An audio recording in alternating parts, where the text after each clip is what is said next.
یہ حقیقت ہے کہ انسان جو ہے وہ خطاؤں کا پتلا ہے، اس سے غلطی سرزد ہو جاتی ہے، وہ گناہوں میں مبتلا ہو جاتا ہے، لیکن بہترین خطا کار وہ ہے جو اللہ سبحانہ تعالیٰ کی طرف رجوع کرے، جو ندامت کے آنسو بہائے۔ توبہ کیا ہے؟ توبہ بیسیکلی تین چیزوں کا مجموعہ ہے۔ جب آپ سے گناہ سرزد ہو جائے تو آپ کے دل کے اندر شرمندگی محسوس کریں۔ نمبر دو، جو گناہ آپ سے سرزد ہوا فوراً اس سے باز آئے اور اللہ سبحانہ تعالیٰ کی طرف رجوع کرے۔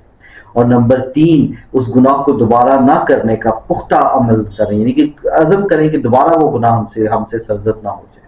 اس چیز کو توبہ کہتے ہیں۔ اللہ سبحانہ تعالیٰ سورۃ النساء میں ارشاد فرماتے ہیں کہ جب کسی سے نادانی میں گناہ سرزد ہو جاتا ہے، وہ فوراً باز آ کے اللہ کی طرف رجوع کرتے ہیں، تو اللہ سبحانہ تعالیٰ ایسے لوگوں کی توبہ قبول فرماتے ہیں۔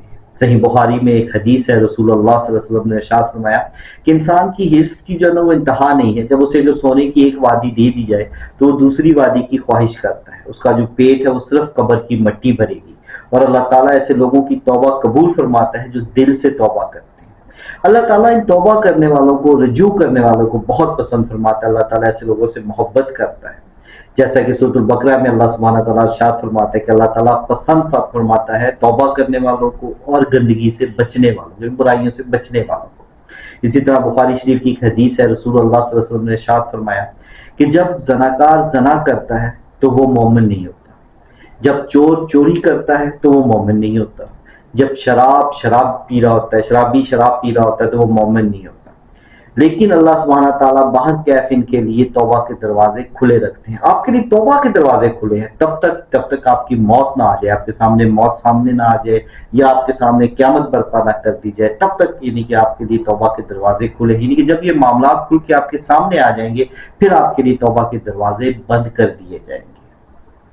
لیکن ایک بات یاد رکھیں کہ وہ لوگ جو گناہوں میں ہمیشگی اختیار کرتے ہیں، ہمیشہ جان بوجھ کر بار بار گناہ کرتے ہیں اور یہ سوچ کر گناہ کرتے ہیں کہ وہ گناہ کے بعد توبہ کر لیں گے، تو ایسے لوگوں کی توبہ قبول نہیں ہوتی۔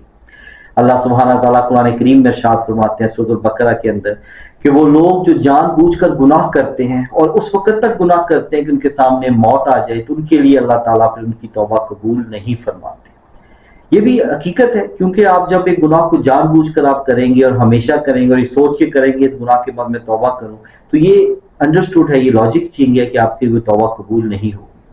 لیکن اللہ باہر کیف انسان خطا کا پتلا ہے اور ہمیشہ گناہوں میں مبتلا رہتا ہے، تو ہمیں ہمیشہ اللہ سبحانہ تعالیٰ کی طرف رجوع کرنا چاہیے۔ بہت پیاری حدیث ہے، رسول اللہ صلی اللہ علیہ وسلم نے ارشاد فرمایا کہ اگر کوئی شخص ریگستان میں گھوم رہا ہے اور اس کے پاس ایک اونٹ ہے جس کے اوپر اس کا کھانا پینا پانی ہر چیز اس کے اوپر موجود تھا، اور وہ ریگستان میں اور کوئی بھی نہیں ہے، اور وہ ریگستان میں وہ اونٹ اس سے گم جائے اور وہ انسان اس کو ڈھونڈتے ڈھونڈتے اتنا بے حال ہو جائے کہ اس کی موت کا وقت آن پڑے، اس کو بالکل اپنے سامنے موت نظر آنے لگے، تو اس کو دور سے وہ اونٹ آتا ہوا نظر آئے تو کتنا خوش ہوگا۔